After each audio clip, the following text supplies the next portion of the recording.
우리 오늘 하나님께서 주시는 말씀은 에스겔 37장 말씀입니다. 1절부터 10절까지 구약성경 1208쪽에 있습니다. 구약성경 1208쪽 에스겔 37장 1절부터 10절까지입니다. 한 절씩 저와 여러분이 나누어 읽을게요. 여호와께서 권능으로 내게 임재하시고 그의 영으로 나를 데리고 가서 골짜기 가운데에 두셨는데 거기 뼈가 가득하더라. 그 뼈 사방으로 지나가게 하시기로 본즉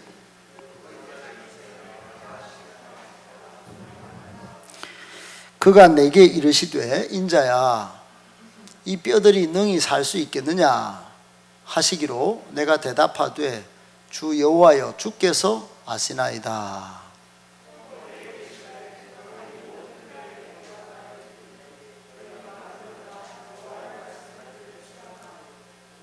주 여호와께서 이 뼈들에게 이같이 말씀하시기를 내가 생기를 너희에게 들어가게 하리니 너희가 살아나리라.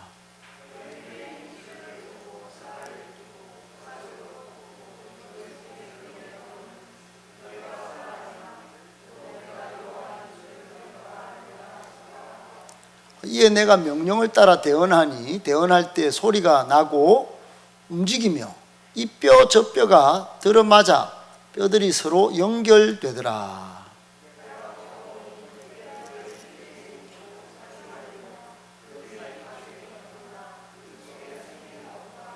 또 내게 이르시되 인자야 너는 생기를 향하여 대언하라. 생기에게 대언하여 이르기를 주 여호와께서 이같이 말씀하시기를 생기야 사방에서부터 나와서 이 죽음을 당한 자에게 불어서 살아나게 하라 하셨다 하라. 이에 내가 그 명령대로 대언하였더니 생기가 그들에게 들어가매 그들이 곧 살아나서 일어나 서는데 극히 큰 군대더라. 아멘. 오늘은 살아나 일어나 선 극히 큰 군대, 살아나 일어나 선 극히 큰 군대라고 하는 제목으로 말씀 받을까 해요. 여러분 이 본문은 여러분이 한 번쯤은 들어봤음직한 그런 에스겔의 마른 뼈 골짜기의 이야기입니다. 아마 신학생들은 수도 없이 들었을 테고 또 어려서부터 신앙생활 한 분들도 이 내용 본문을 모르지는 않을 것입니다. 그런데 인칭의 개념에서 잘못 와 있기 때문에 오늘은 그 부분만 좀 해석하고 본문이 말하는 이야기를 저와 여러분과 우리에게 주시는 하나님의 말씀으로 좀 받을까 합니다. 첫 번째 교정이 좀 필요한 것은 1절인데 1절 여러분 1절에 한번 보시면 1절을 한번 보시면 이렇게 되어 있죠. 같이요 시작. 여호와께서 권능으로 내게 임재하시고 그의 영으로 나를 데리고 가서 골짜기 가운데 두셨는데 거기 뼈가 가득하더라. 보통은 이제 뼈가 가득한 골짜기 그리고 마른 뼈를 주목하고 설교를 시작합니다만 저는 오늘 그걸 바꾸자고 하는 거예요. 그 뼈와 마른 뼈 같은 상황은 이미 한국교회 말하지 않아도 20년 전부터 한국교회는 마른 뼈 같다 이렇게 말을 하고 이미 이 상승곡선에서 하락곡선으로 오다가 2년 반부터는 추락했습니다. 제가 전번 주간에 영남 지역의 목사 장로 선교대에 포항 기쁨의 교회 거의 목사 장로님들 1000명이 모인 곳에 우리 시찰 때 표로 참여를 했는데 우리 총회장 되시는 목사님이 오셔서 통계를 보여주는데 마치 마른 뼈와 같아요. 영남 지역은 이미 교인 수가 13,470명이 작년에 비해서 줄었다.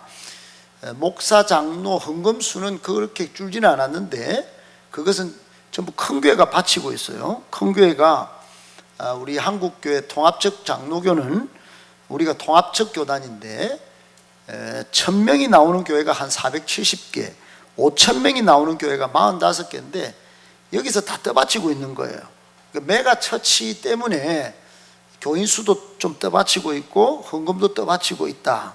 다른 말로 하면 메가처치 외에는 자생력이 없는 구조다.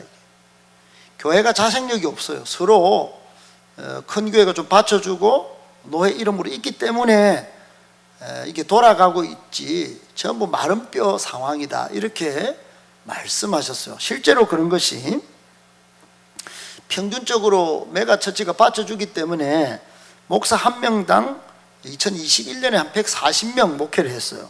근데 지금은 110명으로 한꺼번에 1년 만에 30명이 추락했어요. 근데 우리 노회는 더 심각한 것이 80%가 미자립 교회입니다. 80%가 미자립이라고 하는 것은 가족끼리 또는 몇십 명 안에 구조로만 근근히 교회를 지탱해 나가고 있어요. 이게 현실입니다. 현실. 웬만히 우리 교회도 이게 지금 자립교회로 되어 있지만 장로님 한 분밖에 없는 그런 구조죠.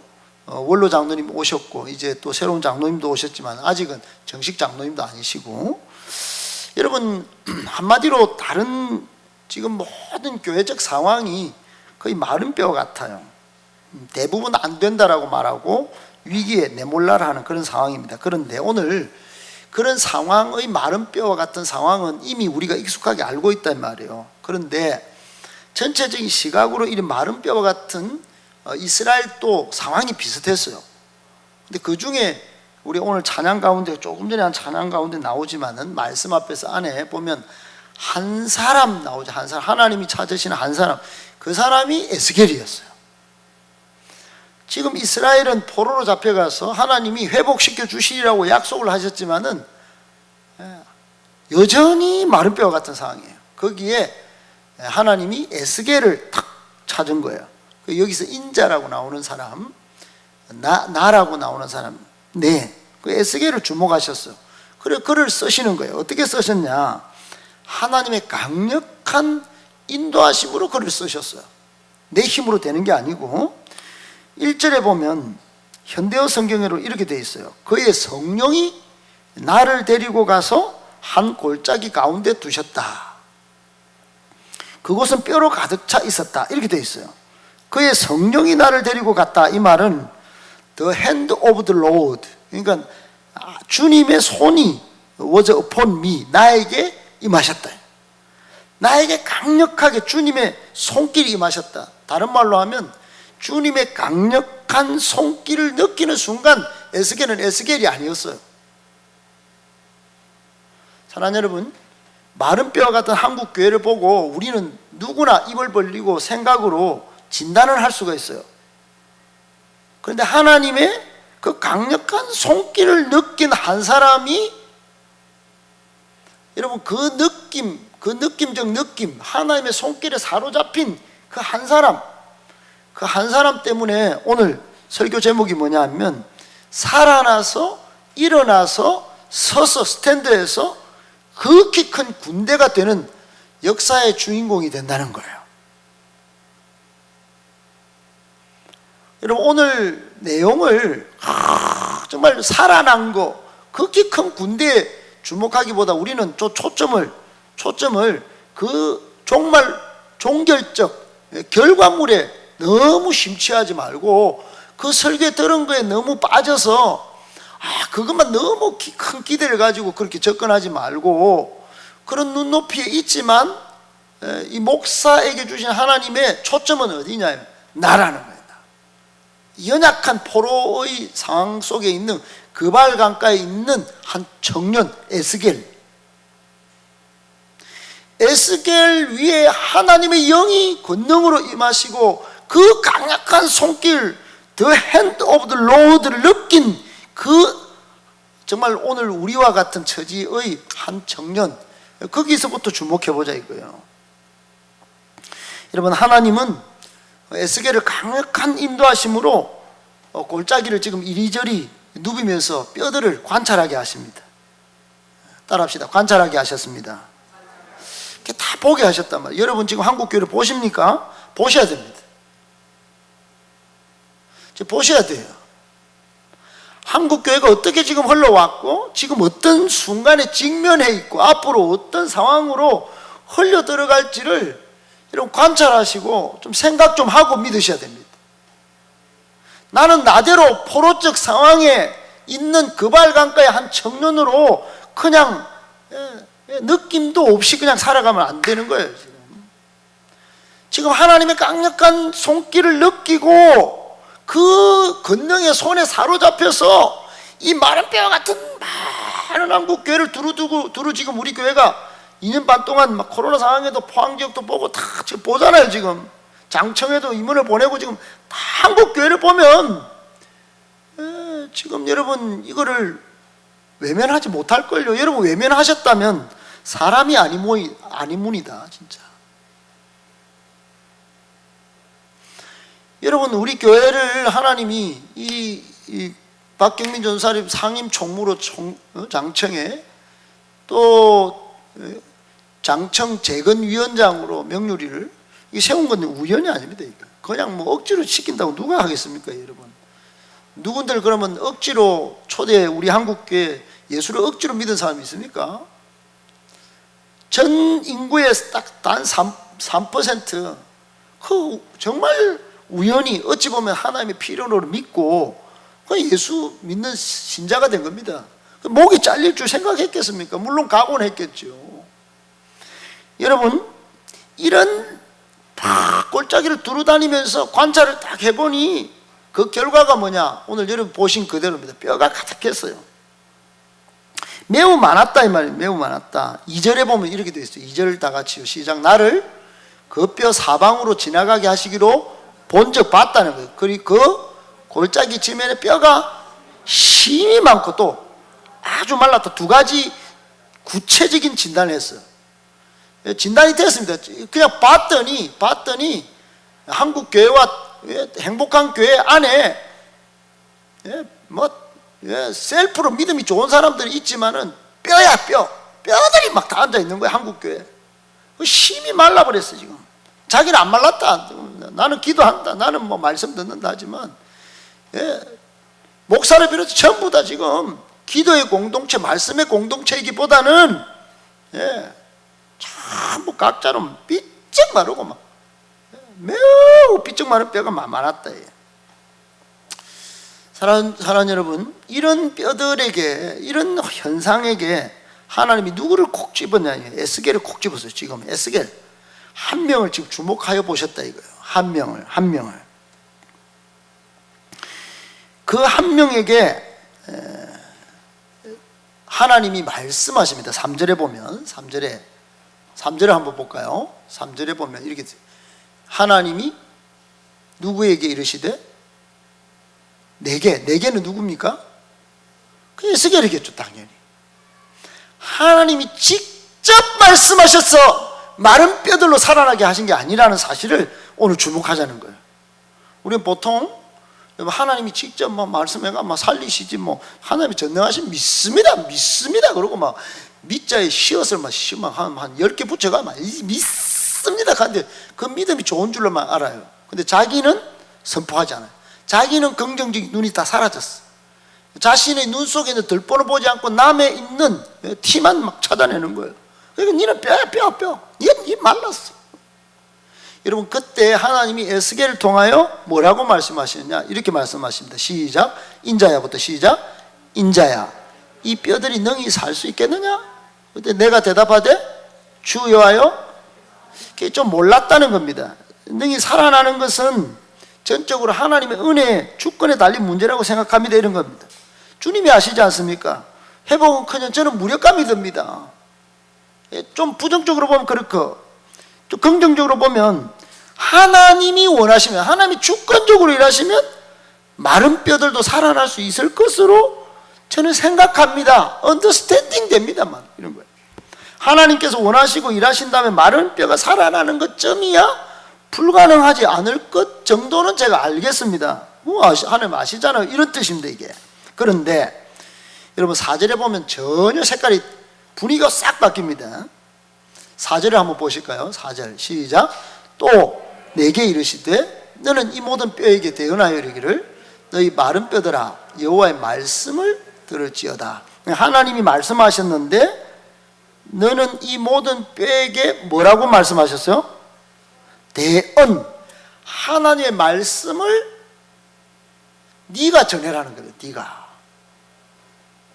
하나님이 직접 그래 좋다 내가 할 수 있겠지, 내가 말하면 살아날 수 있겠지.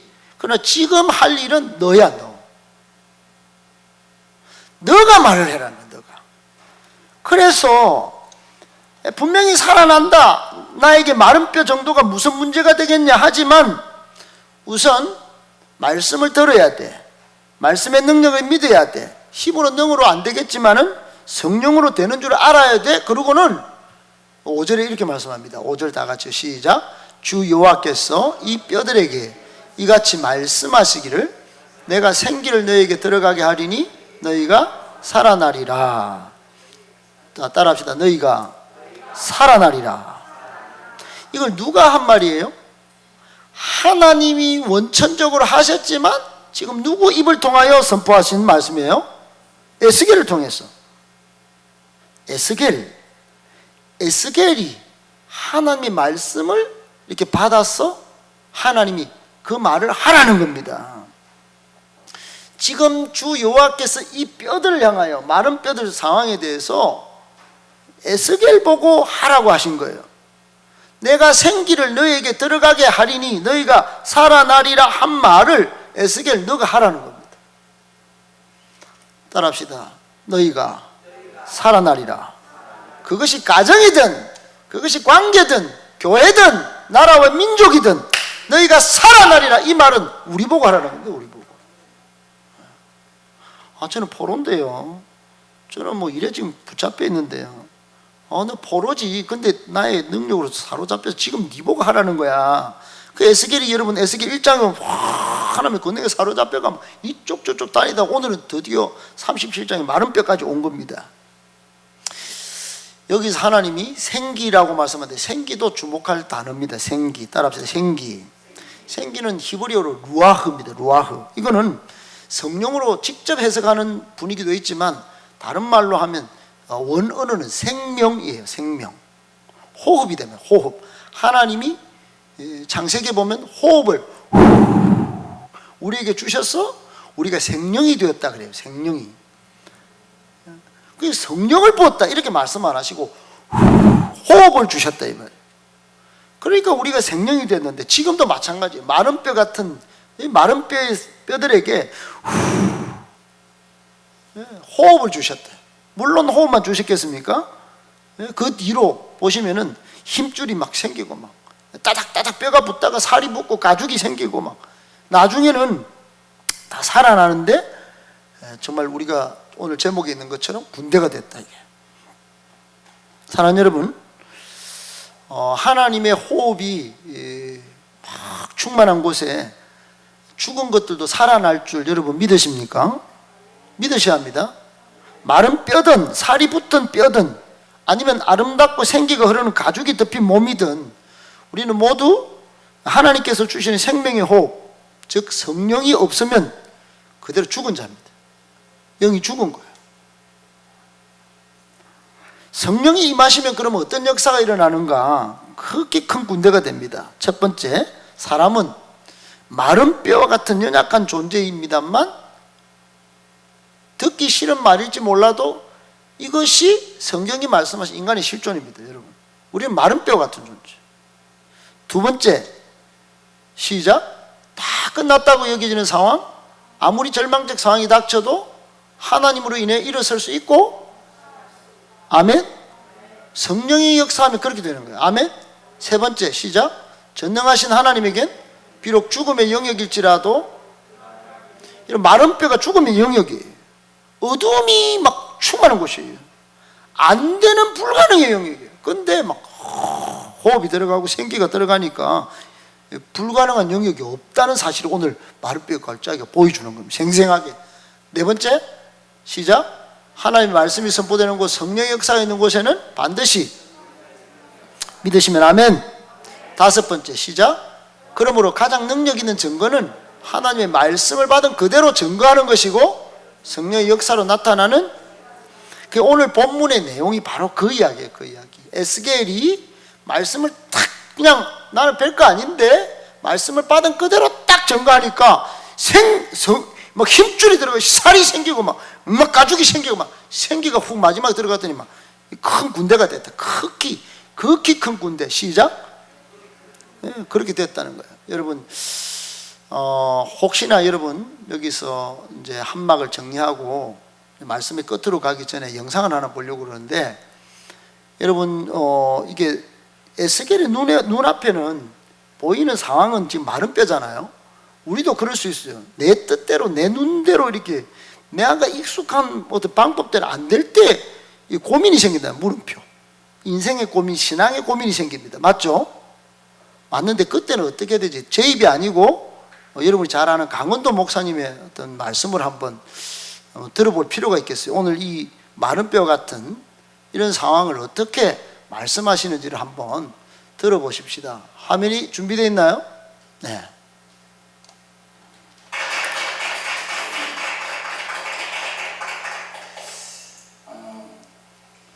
어릴 때부터 제일 많이 들었던 말이야. 너 왜 이렇게 계획성이 없냐?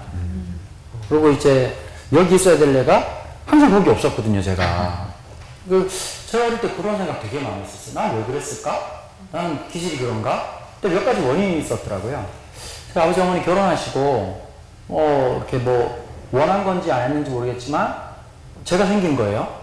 그런데 상황이 되게 안 좋아서 저를 할아버지 할머니 집에다가 이렇게 한돌 지나고 이렇게 보통 한돌 지나고 갔다 온 분 중에 잘 되신 분은 유일하게 3월밖에 없거든요. 근데 이제 제가 할아버지 할머니 집에 가가지고 있는데, 그러니까 그러고는 이제 한 달에 한 번 정도 이렇게 아버지 어머니 오셨던 것 같아요. 그래서 제가 엄마 아빠를 조금 알아보기 시작할 때, 그래서 엄마가 오면 엄마 이렇게 달려가게 될 텐데요. 너무 어색한 거예요. 그러니까 이제 어머니 오시면, 아버지가 오시면 곁에 가는데 1시간 이렇게 더 많이 걸렸던 것 같습니다. 그래가지고 조금 있다가 이제 있으면 어머니 아버지 이제 눈치 보고 있다가 싹 어디 가시면 할머니가 꼭 저를 놓고는 과자 사러 가자고 이렇게 얘기하셨어요. 근데 저는 그 과자 사러 가자, 그래서 그런지 모르지만 저 과자를 잘 안 먹거든요. 그때 과자 사러 가자는 게, 지금 여기 이제 우리 연세 드신 분들은 아시겠지만 과자라는 건 거의 이게 그 선악과보다 더 강력한 이 유혹이었거든요. 왜냐면 일주일 내내 있어봐야 먹을 게 없었단 말이에요. 그 옛날 나온 제품 중에 요즘도 나오더라고. 자야라고 있었습니다. 네. 라면 부장님 아시죠? 왜 아는 걸까요? 연식이 있으시면 아시죠? 부장님만 아시죠? 그거 하나도 그 한 봉지를 엄청 익혀서 먹었는데 할머니가 과자 사러 가시면 업혀가지고 가면 딱 돌아올 어머니 아버지 안 계시고. 그리고 이제 갑자기 이제 초등학교 들어갈 때쯤 엄마 아빠랑 같이 살았단 말이에요. 적응이 안 되는 거예요. 그러니까 늘 바닷가에서 시간표도 없이 아침에 딱 나와가지고 나는 자연인이다. 저는 그때부터 찍었거든요. 늘 이렇게 캐먹고 이렇게 살다가 갑자기 학교를 가라는데, 저 되게 부끄러운 고백인데요.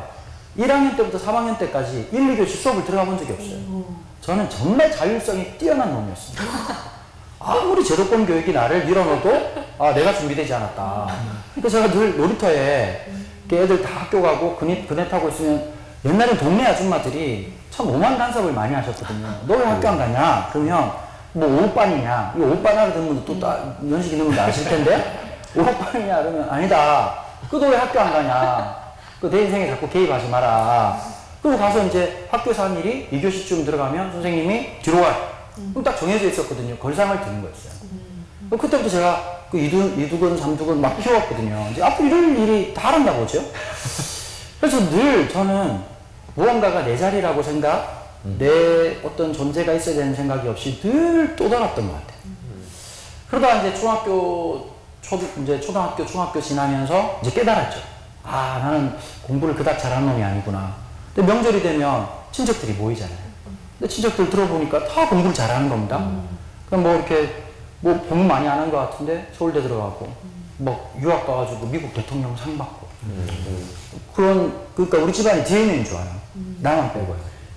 그런데 이제 나는 잘 안 되나? 이런 생각 되게 많이 했었던 것 같은데요. 그러다 고등학교 2학년 때 예수님 인격적으로 만나고 인생의 변환점들이 몇 번씩 생겼던 것 같아요. 한 번도 해본 적이 없는 공부를 하기 시작. 그리고 선생님이 인정해 주시고 성적이 좋아지기도 하고, 또 신학이라고 하는 장르에 들어가지고 사역을 또 시작하게 되고, 그럴 때마다 제가 늘 하나님 앞에 여쭈었던 게 이런 거였거든요. 하나님, 저 어디로 가야 됩니까? 어떻게 해야 됩니까? 근데 제가 참 좋아하는 시편이거든요.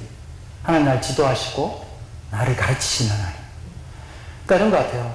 누군가가 뻔한 자기 길로 가는 사람은 아무도 없는 것 같아요. 길이 아닌 것 같고 길이 없는 것 같은 인생 속에서 그게 때로는 실패고 잘못이고 어그러진 것 같고 갑자기 오원영 선생님 모셔가지고 정리해줘야 될 것 같은 그런 인생이지만, 그걸로 되는 게 아니라 하나님이 진짜 내 인생을 인도해 주셔야 되는 거. 그래서 사실 이 방송을 보시면서 하나님이 팬데믹 이후에 정말 원하던 원치 않던 새로운 길로 막 하나님이 끌고 가실 때가 있을 겁니다. 하나님이 그렇게 하신다고 느끼는 분들은 믿음이 좀 좋은 분들이시고 되게 억울하게 어쩔 수 없이 간다라고 생각하는 분들이 있을 거라고 생각합니다. 저는 하나님의 강력한 인도하심을 단어를 바꾸라 그러면 어쩔 수 없이 라고 설명하고 싶습니다. 어쩔 수 없이 살아간 삶이고 어쩔 수 없어서 그걸 한 것인데, 그게 마지막에 결정차 한 방이 되는 거거든요. 다윗이 목자이고 싶었을까요?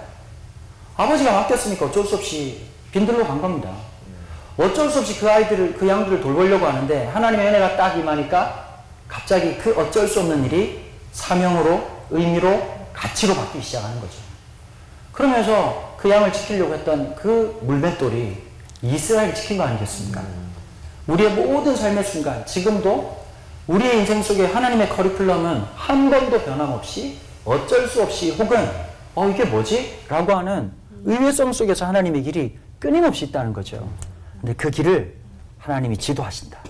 하나님이 이끌어 주신다. 그리고 나를 가르치시고 그 길로 함께 해주시는 그 하나님, 그 은혜가 여러분들에게 충만하시기를 주의 이름으로 축원합니다. 아멘. 하나님 아버지 감사합니다. 우린 또 오늘이라고 하는 한 번도 살아본 적이 없고 걸어가 본 적이 없는 인생의 길을 걷습니다.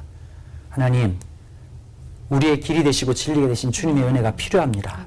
그리고 그 믿음으로 어쩔 수 없이라고 하는 단어가 하나님의 부르심으로, 하나님의 섭리로, 하나님의 은혜라고 하는 고백이 우리의 삶에서 온전히 드려질 수 있도록 힘을 다하여 주옵소서. 감사드리며 주 예수 그리스도 이름으로 기도합니다. 아멘.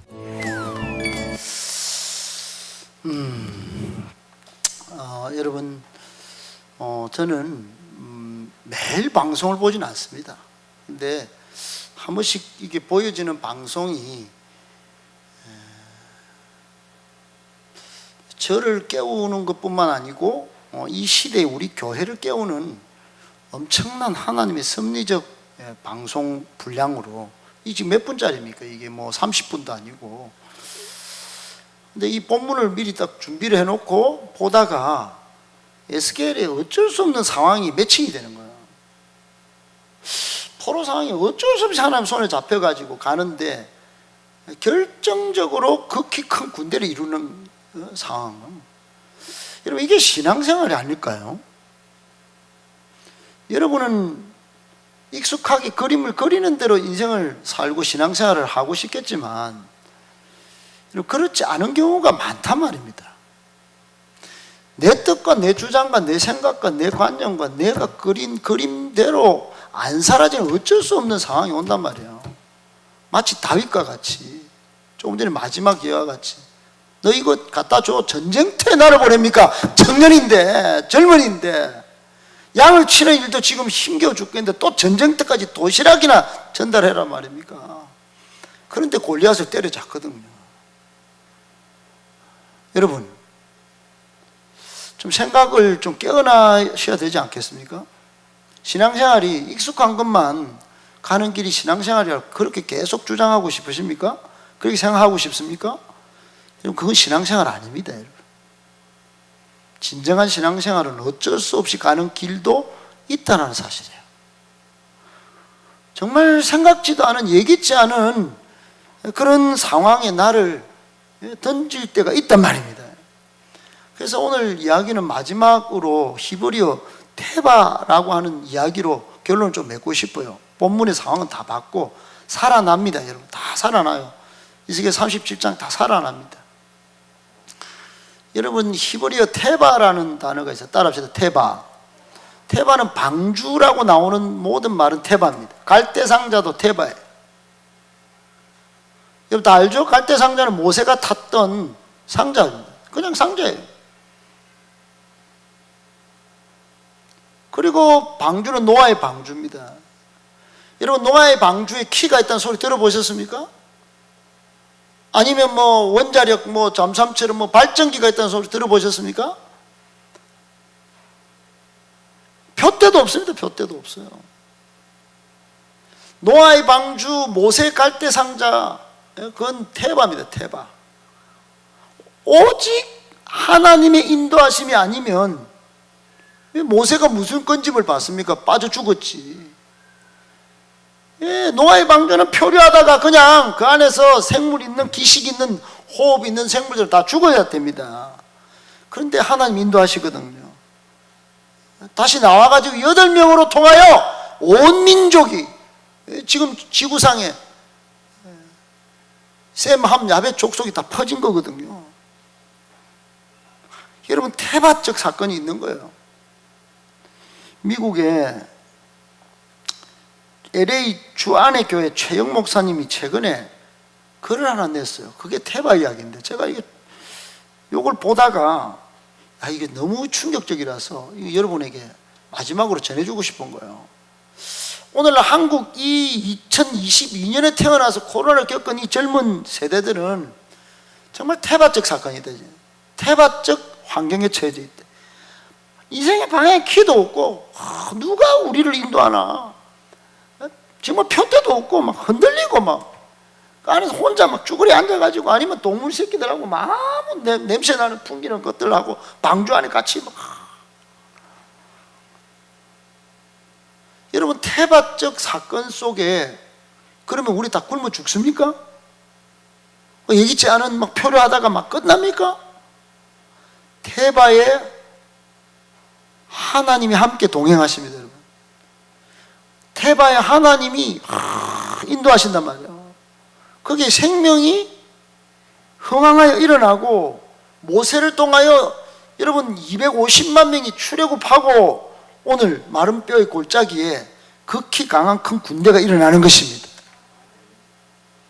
사도행전의 바울은 당시 하버드에 해당하는 코스에서 교육을 받는 수재였지만은 예수님을 다메섹에서 만난 후에 아라비아에서 3년, 예루살렘에서 매우 긴 기간 10년을 치과하면서 약 10몇 년을 훈련을 받습니다. 여러분, 우리는 훈련을 제대로 바울처럼 받았을까요? 예수님이 공생애를 시작한 나이가 30년입니다. 30세예요. 여러분, 30년 동안 얼마나 아마 인격적인 훈련, 인간적인 훈련을 받았는지 몰라요. 그리고 3년을 정말로 쇠가 빠지고 막 애가 타도록 사역을 합니다. 그리고 목숨을 던지신 거예요. 여러분, 그의 제자였던 바울은 이 동안에 예수 그리스도의 복음을 완벽하게 깨닫습니다. 구약의 모든 말씀들을 막 복음 안에서 완전히 이해합니다. 완전히 이해하는 거예요. 완전히 하나님의 말씀의 사람으로 머리끝부터 발끝까지 충만한 거예요. 바울을 인도하기 원하셨던 하나님의 깊은 생각이 있었는데, 여러분, 바울이 그렇게 말씀을 딱 이해하고 나니까 자신의 생명조차 조금 더 귀한 것을 여기지 않았어요. 지금까지 모든 것은 똥으로 배설물로 여겼다 이랬습니다. 여러분 생각을 지금 한번 매듭을 지으세요. 여러분, 지금 이루어가고 싶은 어떤 꿈들이 있습니다. 꿈을 없애라는 게 아니에요. 정리를 하라는 거예요. 정리를. 여러분, 하나님을 빼고 복음을 완전히 이해하지 않고 깨달은 지식이나 사드 스펙이나 이런 모든 것들, 그게 완전하지 않다라고 여기셔야 돼요. 그걸 정리하셔야 돼요. 말씀으로, 복음으로 정리된 사명과 꿈이 진짜가 되기를 축복합니다. 여러분, 테바는 키가 없어요. 방향타가 없어요. 내가 내 인생의 방향을 스스로 결정할 수 없다는 겁니다. 무능처럼 또 불행처럼 느껴질 수 있지만은 이 방주, 이 갈대상자는 하나님께서 길을 정해주시는 거예요. 이걸 여러분 믿지 않으면 정말 절망하게 됩니다. 인생 이렇게 가다가 끝장나겠구나. 이런 교회 다니다가 내 인생 쪽박 차겠구나. 그렇게 생각되는 겁니다, 여러분.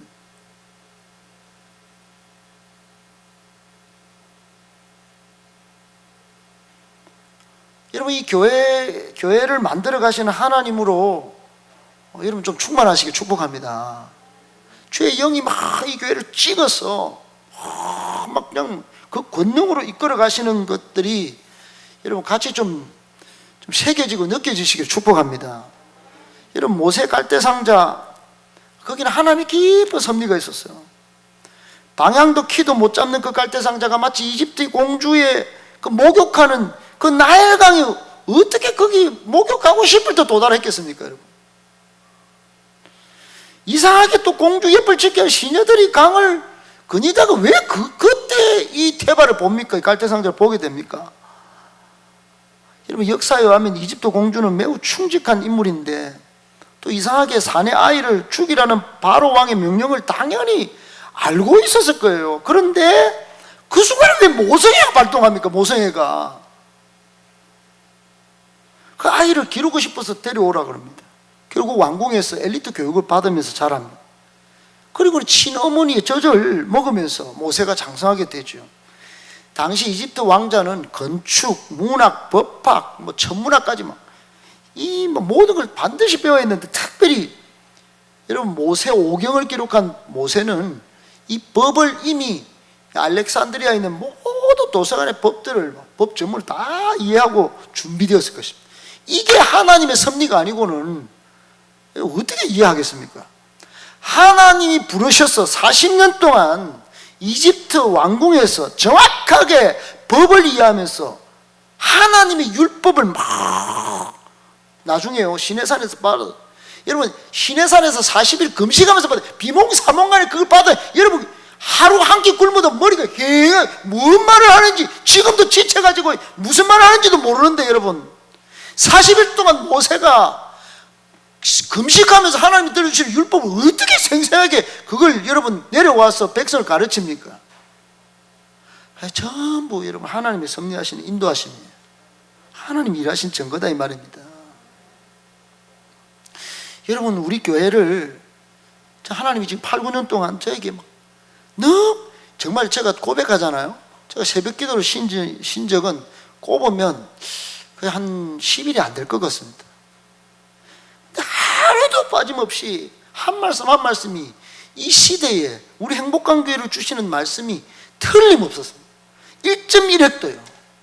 그래서 저는 정말 하나님의 말씀을 제가 따로 다른 걸로 받았으면 제가 말을 해도 억지가 되겠습니다만 말씀으로 주셨기 때문에 이것은 지켜 복종하고 순종해야 된다. 이걸 안 따라가면 안 된다는 그 엄미한 하나님의 명령으로 받았기 때문에 여러분 제가 미안하지만 좀 이렇게 옛날에 비하면 강한 것도 아니에요. 이렇게 여러분에게 호소하게 되는 것입니다. 여러분 이 시대에 여러분 진짜 생각을 정리하셔야 됩니다.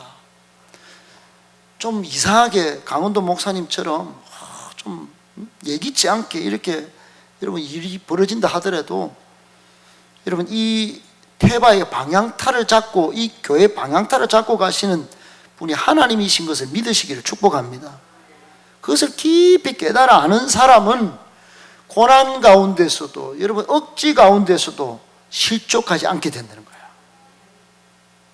실망하기보다도 희망과 기대를 갖게 되는 것입니다. 여러분 말씀 뵙겠습니다. 오늘 에스겔 골짜기에 에스겔은 고민 한 번도 안 하고 바로 대언합니다. 대언을 해요. 살아나리라. 하나님이 살아나리라 말씀을 딱 전합니다. 하나님이 살아나리라고 했으니 내 스스로 내 인생과 이 교회 방향을 내가 결정하지 않는다. 하나님이 살아나리라고 하셨다. 결국 하나님의 인도하신 가운데 우리가 있다. 아멘이십니까? 혹시 여러분 갑자기 가슴 아픈 일이 일어날 수도 있고 또 눈물 흘리는 고통이 올 수도 있습니다. 하지만 그렇게까지 하면서 하나님이 우리를 통해 하나님의 뜻을 이루는 태바로 만드시기를 축복합니다. 하나님의 갈대상자, 하나님의 노아의 방주 같은 여러분 그런 태바의 은혜가 우리 가운데 있어야 하리라고 생각합니다. 아멘이십니까? 하나님은 그렇게 우리를 지금 만들고 계신 것이에요.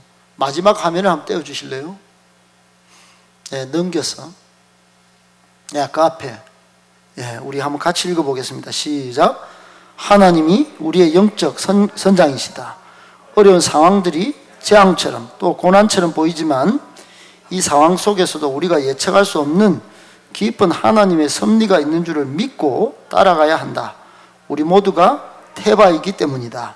테바 안에 성령의 역사가 있었다. 그러면 살아난다.